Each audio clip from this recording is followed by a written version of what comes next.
She is with me now, heading to Europe, but she has been part of this life ever since I started touring 17 years ago. What does it truly feel like to lose the one person who has been your everything for more than 30 years? When country music icon Toby Keith passed away, fans across the world were heartbroken, but no one felt that pain more than his wife, Tricia Lucus. For a while, she kept her grief to herself. She stayed silent, but now she has finally chosen to speak out. What has she revealed? How will this impact the legacy of Toby Keith? We are about to find out. Let us talk about the woman behind the cowboy. What is it like to walk beside someone through every struggle? Before Toby became a music star and before they met, Tricia lived a quiet and ordinary life. In Oklahoma, she worked hard to raise her daughter Shell, while handling multiple jobs just to stay afloat. Her life was simple, far from flashing cameras and public attention, until one unexpected night in 1981 changed everything. That evening,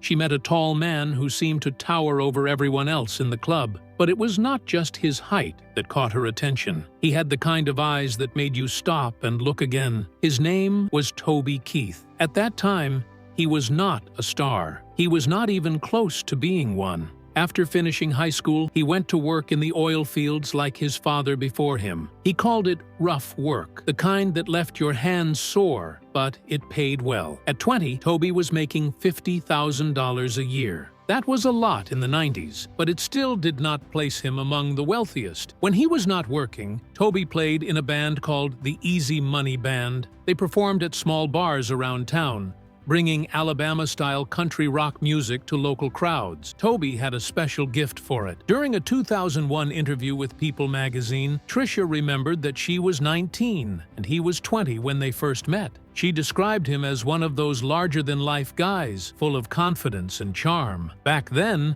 there was no spotlight, no music awards, and no screaming fans. Toby was just a young man with a guitar and a dream that refused to die. Tricia was not drawn to any fame because there was none to be found. She fell in love with a man who made her laugh, worked hard every single day, accepted her daughter as his own, and treated them both with kindness and love. In 3 years, they had built a strong foundation. Together, they survived long nights working at the bar, hours in the oil fields, and those tough gigs that paid just enough to get by. They spent their time dreaming about what seemed impossible but still felt within reach. By 1984, they got married. Toby adopted Shelley, and soon they welcomed 2 more children, Crystal and Steelen. Life was not easy. In fact, it was difficult at every turn. Toby traveled from town to town, hoping for his big break. Meanwhile, Tricia held the home together. As money grew tighter, she made sacrifices, paid bills, raised the kids, and kept believing in the dream they had built. Even when it looked like all hope was gone, she stayed. Through all the sleepless nights, when their bank account was empty and Toby was still chasing gigs across the country, she never let go of the man she loved. But love does not pay rent. So how did they manage to keep going during the toughest years of his journey? The first time Toby Keith and Tricia Lucus shared a dance, they were young, but the moment left a lasting memory. Even years later, they remembered how that night changed everything. Amid the loud music and the wild crowd, Toby spotted her. He ignored everything else and made his way toward her. One dance was all it took to start something that would last a lifetime. Toby later said, he thought she was amazing, and Tricia felt the same. In an interview, she recalled that Toby had a larger-than-life presence. He carried himself with a confidence that filled the room. After they got married, Toby followed in his father's footsteps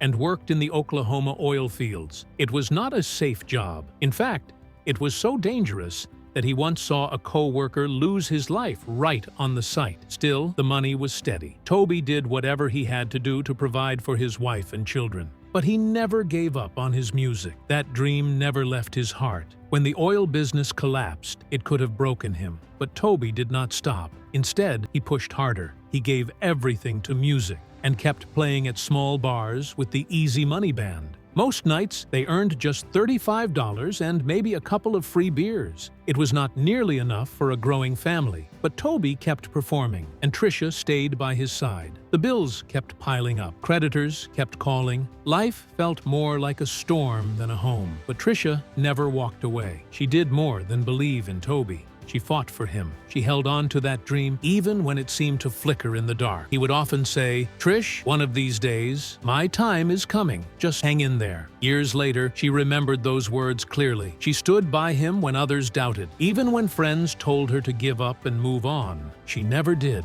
Toby once said that people told Tricia to tell him to get a real job. But Tricia believed in him so deeply that she let him keep trying. She knew in her heart that if he ever made it, it would change everything for both of them. That belief was a sign of her strength and love. And she was right. Toby's fame did come. It happened slowly at first. Then, suddenly, everything changed. The man who once played for free drinks had built an empire worth more than $500 million. Yet fame never changed what mattered most to him. It was never about money or awards. It was about his family. Toby once said that while he loved performing and writing songs, nothing compared to being home with Tricia and their 3 kids. Music may have built his legacy, but Tricia was the one who grounded him. She had stood by him when there was no spotlight. She had loved him when he was just a man with a guitar and a stubborn dream. In the early 1990s, things finally began to turn around. Toby Keith, who had spent years gathering every dollar from small shows and bar gigs, landed a deal with Mercury Records. By 1994, his first album had already gone platinum. This was no beginner's luck. His next 2 albums, Boomtown and Blue Moon, were also hits. Fans loved the songs, especially Who's That Man and Me Too. Suddenly, the man who used to play for scraps was now a powerful voice in country music. At first, he was not focused on winning awards, but that changed in 1997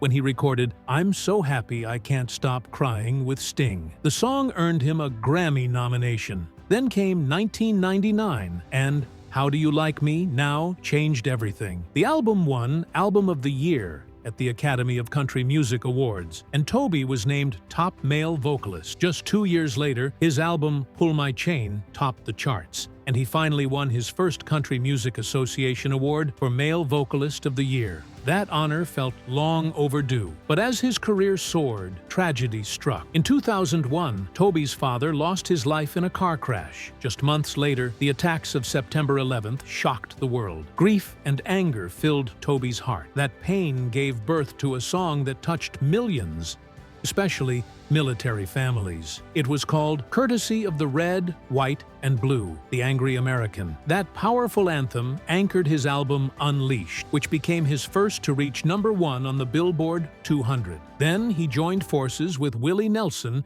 to release Beer for My Horses, a song that earned him more award nominations. In 2002, he was named Entertainer of the Year by the Academy of Country Music. But that year brought more than just praise. He also found himself in a heated argument with Natalie Maines from the Chicks. She had called his song ignorant. Most artists might have stayed quiet. Not Toby. He fought back and even showed images of her as Saddam Hussein during concerts. That was just one of many intense moments in his career. Later that same year, he released Shock and Y'all. The album topped both the country and pop charts. Songs like American Soldier, I Love This Bar, and Weed with Willie proved that Toby could make people laugh and cry in the same breath. By 2005, Toby released Honky Tonk University, featuring a song with Merle Haggard called She Ain't Hooked on Me No More. But it was As Good As I Once Was that took over the charts. That single helped the album stay at #1 for weeks, and its music video later won the CMA Music Video of the Year award. Toby's storytelling just kept getting better. Then came White Trash with Money in 2006. It offered a mix of party anthems like Get Drunk and Be Somebody, and emotional songs like A Little Too Late. Critics praised the album. It showed that Toby could move from humor to heartbreak without losing who he was. In 2007, he went on a USO tour to perform for American troops in the Persian Gulf. But during one show, everything stopped. A mortar attack broke out. Toby was told to take cover, but once the danger passed, he went back on stage and finished his performance. He picked up the exact verse he had left off. That moment showed how fearless he truly was. Later that year, he was honored by his home state. Oklahoma inducted him into its Hall of Fame. It was a proud moment, but behind the scenes, Toby and his family were still going through a painful lawsuit about his father's death years earlier. In December 2007, the Colville family was awarded $2.8 million for the wrongful death. The bus company involved had failed to install proper air brakes, and the court held them accountable. In 2008, Toby released the movie Beer for My Horses. He starred as a small-town deputy trying to rescue his kidnapped girlfriend. He wrote the script, helped produce the film, and cast big names like Willie Nelson and Ted Nugent. But critics did not hold back. Some, like Variety, called it repulsive. Still, Toby kept going. Off-screen, he returned to music. His 2008 album, That Don't Make Me a Bad Guy, shot straight to the top. Songs like God Love Her and Lost You, Anyway, became fan favorites. The following year, his tour, America's Toughest, took him across the United States and Europe. He kept the momentum with albums like American Ride in 2009 and Bullets in the Gun in 2010. But it was 2011's Clancy's Tavern that gave fans something different. That album had the emotional anthem Made in America, but it was the funny, catchy track Red Solo Cup that went viral. The video exploded on YouTube, and the song became a party favorite everywhere. Toby had fought so many battles by then, and it was clear that he was winning. But one final fight was still waiting, and this time, it was unlike anything he had faced before. In June 2022, Toby Keith finally opened up about a painful truth he had been keeping private for months. He revealed to the world that he had been diagnosed with stomach cancer the previous fall. Without making it public, he had already gone through surgery, 6 months of chemotherapy, and radiation treatments. It had taken a toll on him. Even as he shared the news, Toby remained hopeful. He said he was looking forward to spending quiet time with his family, but he also let fans know that he planned to return as soon as possible. Support poured in. People were relieved to hear his voice again. By December that year, he appeared on CMT Hot 20 for an interview. He looked stronger. He spoke about feeling better and about recovery in a way that felt real. In June 2023, there was good news. Toby told the Oklahoman that his tumor had shrunk by 1/3. The treatment seemed to be working. It was the best news fans could have hoped for. They had watched him grow from a young oil field worker to a global country music star. Now, they rooted for him once again. September came, and it felt like a turning point. Toby walked onto the stage at the 2023 People's Choice Country Awards to receive the Country Music Icon Award. He gave a touching speech, but he did not stop there. He stayed to perform Don't Let the Old Man In. It was his first live performance since the diagnosis, and the emotion in his voice said it all. Fans could hear the struggle, but also the courage. In December, he surprised everyone by performing 3 nights at Park MGM in Las Vegas. Those who were there knew it was something rare and meaningful. He sang with heart, as if it might be the last time. Even though it looked like he was making progress, his health quietly began to decline. On February 5, 2024, Toby passed away in his sleep at the age of 62. The news shocked the world. Just months before, people had seen him perform and believed he was on the mend. The news hit hard. The Country Music Association later announced that Toby would be inducted into the Country Music Hall of Fame. The ceremony was scheduled for October. He would not be there to see it, but the honor felt perfectly timed, as if it arrived just when it should have. Through all of this, many forgot that Toby had always given back. Since 2006, his foundation had helped children with cancer and their families. He never did it for praise. He did it because he cared. That heart, the one that sang through pain and reached out to others, is the part of Toby Keith that will never be forgotten. When the lights dimmed inside the CMA Theater in downtown Nashville, a heavy silence filled the room. It was supposed to be a night of celebration, but something was missing.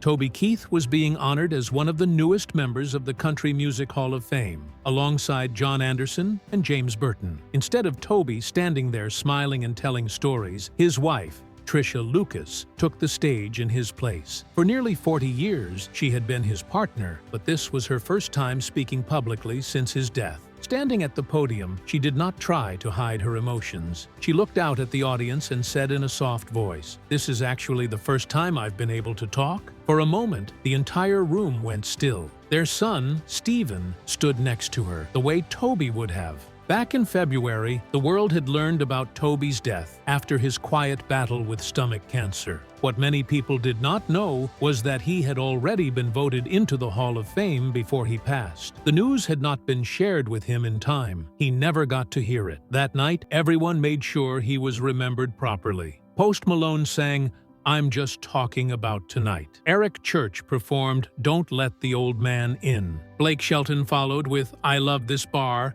and "Red Solo Cup." Randy Owen from Alabama also paid tribute. But none of those moments carried the weight of Tricia's speech. She spoke from the heart. She said Toby was the kind of man who never gave up. Once he believed in something, he followed it all the way through. He chased his dreams, not for fame, but because it was part of who he was. His songs were more than just lyrics. They came from deep inside.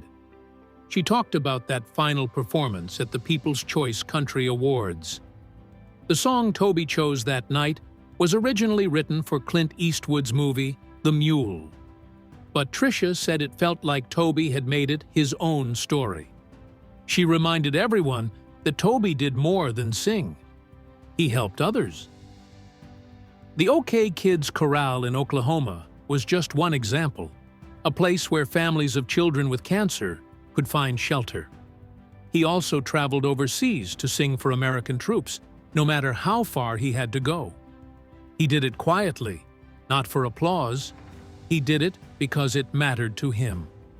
Even when he took political stands that others were afraid to touch, Toby never hesitated. He cared more about doing what felt right than pleasing the crowd. Tricia's voice stayed strong when she described Toby at home. He was a husband, a father, and a grandfather they all called Pop. He was a brother, a friend, and the most real man she had ever known. He did not need anyone to call him authentic. He simply was. "There will never be another Toby Keith," she said. "Our kids, our family, and all our friends are heartbroken that he isn't here to accept this. He didn't get to hear the news that he made it into the Hall of Fame. But I have a feeling, in his words, he might have said, 'I should have been.' So, Toby, we know you know. You are in the Country Music Hall of Fame." Toby Keith was a legend even at the time of his death.